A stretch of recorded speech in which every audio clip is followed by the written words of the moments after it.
नमस्कार, बहुत स्वागत। कैसे हैं आप सब? आज थोड़ी हेडलाइंस आपको जान लेनी चाहिए।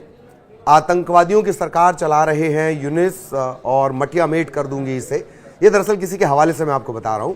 बांग्लादेश को आतंकी स्टेट बना लिया, लूंगी बदला, या बांग्लादेश की आतंकी सरकार को उखाड़ फेंकूंगी, लौट कर आऊंगी, कान खोल कर सुन लो मोहम्मद यूनुस, शहीदों का जो इंतकाम है वो मैं लूंगी। ये इस तरह की दरअसल हेडलाइंस बनी हैं। क्यों बनी हैं? इनके पीछे है शेख हसीना का ताज़ा बयान और बांग्लादेश के लिए दिया गया उनका एक संदेश। इसमें हसीना न सिर्फ लोगों से संवाद कर रही हैं, बल्कि वो बांग्लादेश की सरकार और उसके जो मुखिया हैं, Nobel prize winner Yunus, Mohammad Yunus, जो वहाँ पर सरकार चला रहे हैं और मुखिया बने हुए हैं, उन पर भी वो हमला कर रही हैं। बांग्लादेश की पूर्व प्रधानमंत्री शेख हसीना, सोमवार को उन्होंने तमाम गंभीर आरोप लगाए। हसीना ने कहा कि देश की अंतरिम सरकार के प्रमुख मोहम्मद यूनुस ने देश को आतंकवाद का गढ़ बना दिया है। उन्होंने ये तक कहा कि नोबेल पुरस्कार विजेता ने खुद कहा था कि उन्हें तो देश चलाने का अनुभव है नहीं, तो उन्हें ऐसा करने से बचना चाहिए। उन्होंने यह आरोप भी लगाया कि यूनुस ने पिछले साल उनके कोटा सुधारों के खिलाफ छात्र नेतृत्व वाले दंगों के दौरान दर्जनों पुलिस अधिकारियों की हत्या पर आखिर चुप्पी क्यों साधे रखी और अराजकता को लगातार वो बढ़ावा देते रहे। हसीना यह आरोप भी लगा रही हैं कि सरकार ने जांच समितियों को भंग कर दिया और आतंकवादियों को लोगों को मारने के लिए खुला छोड़ दिया गया। वे बांग्लादेश को बर्बाद कर रहे हैं। हम इस आतंकवादी सरकार को बाहर करेंगे इंशाअल्लाह। ये कौन कह रही है? शेख हसीना।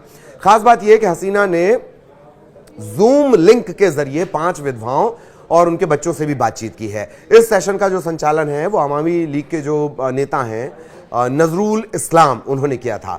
इस संबोधन में पूर्व प्रधानमंत्री ने कहा कि वो बांग्लादेश लौटेंगी और पक्का करेंगी कि इस सरकार के आने के बाद जो जुल्म हुए हैं उनके पीड़ितों को वो न्याय दिलाएंगी। हसीना ने इतना ही नहीं किया, उन्होंने अपनी जो कार्यकर्ता हैं, पार्टी के कार्यकर्ता, उन्हें ऑनलाइन संदेश भी दिया है। उसमें कहा है कि मोहम्मद यूनुस नहीं जानते कि कैसे सरकार चलाई जाती है। यूनुस ने देश की तमाम जांच एजेंसियां, जांच समितियां भंग कर दी हैं। आतंकवादियों को बेलगाम छोड़ दिया गया ताकि वो मासूमों को मार सकें। ये सरकार बांग्लादेश को बर्बाद करने में तुली हुई है। हम चुप नहीं बैठेंगे, आतंकवादियों की सरकार को हटाकर मानेंगे। ये तमाम बातें वो कह रही हैं और वो वापस लौटेंगी और ये उन्होंने दावा किया है। उन्होंने एक बार फिर से ये बात दोहराई है कि छात्र आंदोलन के दौरान जो मौत पुलिस की गोली से, जो पुलिस वालों की मौत हुई थी, छात्रों की जो मौत हुई थी, वो पुलिस की गोली से नहीं हुई थी। ये दरअसल आपको याद होगा, इतिहास को अगर ध्यान रखें तो बड़ा ये विवाद हुआ था और इसके बाद जो आंदोलन है वो उग्र और हिंसक होता चला गया। उनके इस दावे की जांच करवाई जा सकती है और ये सही निकलेंगे, वो ऐसा कह रही हैं।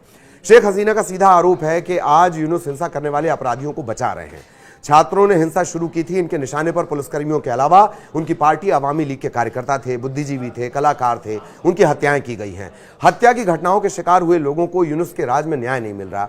एक और बड़ी महत्वपूर्ण बात, दंगों में बड़ी संख्या में पुलिसकर्मियों को निशाना बनाया गया। सिराजगंज में ही 12 से ज्यादा पुलिस वालों की हत्या कर दी गई, कुछ के शव जला दिए गए। शेख हसीना ने सोमवार को जिनसे बात की, उनमें मारे गए पुलिसकर्मियों की विधवाएं भी शामिल हैं। शेख हसीना ने कहा कि मैं लौटूंगी, पुलिसकर्मियों की मौत का बदला लूंगी। ये जो तमाम बातें उन्होंने कही हैं, इसके बाद बहुत सारे सवाल। 5 अगस्त का वो घटनाक्रम आपको याद होगा, भीड़ के चंगुल से बचकर वो निकली और बांग्लादेश के लोगों की वो सेवा कर सकें, इस तरह की बात वो कह रही हैं। उन्होंने ये भी कहा कि अल्लाह ने मुझे दूसरी जिंदगी दी है, उन्हें भरोसा है कि ये किसी कारण, जिस कारण से भी हुआ, पहले मारने की कोशिश भी हुई है, इन तमाम सवालों का वो जवाब भी देंगी और वो बच गई केवल फिर से लौटने के लिए। अल्लाह हम सबके साथ है। ये तमाम बातें उन्होंने कही हैं। अब वो ये सब बातें कह क्यों रही हैं? वो ये भी कह रही हैं कि आप धैर्य रखिए, मैं शहीदों के अपमान का बदला लूंगी।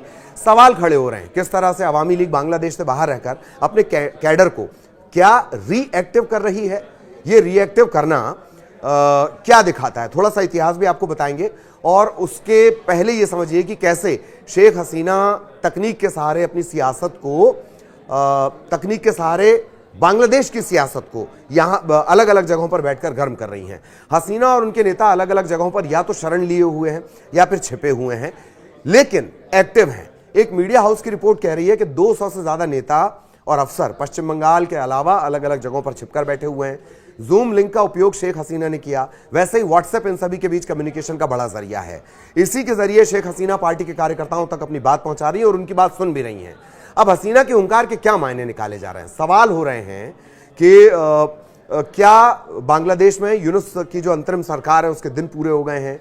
क्या शेख हसीना अपने देश को गर्त में जाते देखने के बाद किसी तरह की बड़ी तैयारी में है?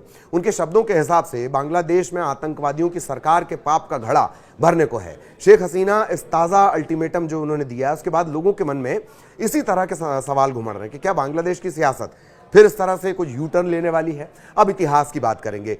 कथित तौर पर अमेरिकी डीप स्टेट के पैसे के बूते पर बांग्लादेश में 5 अगस्त को छात्र आंदोलन की आड़ में कट्टर मजहबी तत्वों ने बांग्लादेश में इस तरह से सत्ता पलट कर दी थी और उसके बाद ये तमाम स्थितियां हुई। शेख हसीना कहाँ है? फिलहाल इस पर कोई आधिकारिक बयान कोई नहीं दे रहा है। शेख हसीना ने बांग्लादेश में अपनी पार्टी कैडर को और लोगों को यह भरोसा दिलाने की कोशिश की है कि उनके करण अर्जुन आएंगे।